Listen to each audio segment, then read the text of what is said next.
Hello guys, আসসালামু আলাইকুম। আমরা আলোকিত পূর্বজাগণের সদস্যরা চলে আসলাম আজকে গোয়ালগাঁও জহির ভাইয়ের বাড়িতে।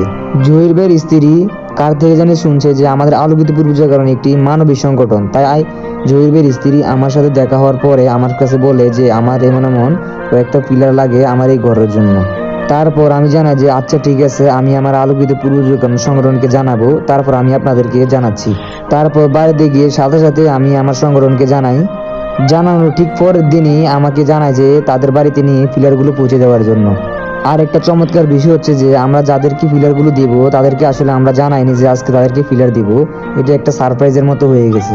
আলহামদুলিল্লাহ, আমরা তাদের মুখের হাসিটা দেখেই মুগ্ধ হয়ে গেছি।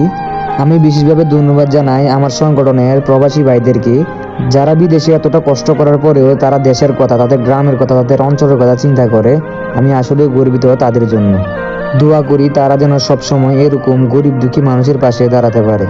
আর হ্যাঁ বন্ধুরা, আমার আজকের এই ভিডিওটা আপনাদেরকে দেখানোর জন্য নয়, আপনাদেরকে শেখানোর জন্য। আসলে একটা ইউনিয়নে কয়েকটা মানবিক সংগঠন থাকা মানে গরিব দুঃখীর পাশে দাঁড়ানো।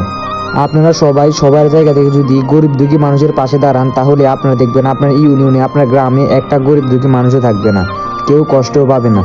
আমরা মানুষ, একজন আরেকজনের কষ্ট ভাগ করে নেওয়া দরকার। তাই সবসময় চেষ্টা করবেন গরিব দুঃখী মানুষকে সাহায্য করার জন্য। তো বন্ধুরা, সকলে আমাদের আলোকিত পূর্বজাগরণ সংগঠনের জন্য দোয়া করবেন, যেন আমরা সবসময় এভাবে গরিব দুঃখী মানুষের পাশে গিয়ে দাঁড়াতে পারি। আমাদের সংগঠনের একটাই স্লোগান যে মানবতার সেবায় গড়ি সমৃদ্ধ সমাজ।